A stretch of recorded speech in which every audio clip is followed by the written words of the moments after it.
ठीक है, ये किस लिए काम होता है हमारा? ऑस्कल्टेशन। ऑस्कल्टेशन का मीन्स क्या होता है? साउंड सुनना। ठीक है, वो हमारी बाउल साउंड भी हो सकती है, हमारी चेस्ट साउंड भी हो सकती है, ठीक है, एब्डोमेन साउंड, ठीक है, ये हम इससे, और हार्ट साउंड इससे है जब हम ब्लड प्रेशर चेक करते हैं। ठीक है, तो इसके जो पार्ट्स होते हैं, अलग अलग पार्ट्स होते हैं, जैसे ये पूरा है, ठीक है, तो इसको क्या बोलते हैं हम? Earpiece. क्या बोलते हैं हम इसको? Year piece.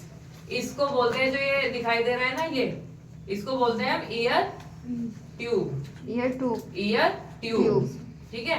और जो ये होती है कंप्लीट, इसको बोलते हैं हम ट्यूबिंग। क्या बोलते हैं? बेल। इसको क्या बोलते हैं? डायफ्राम।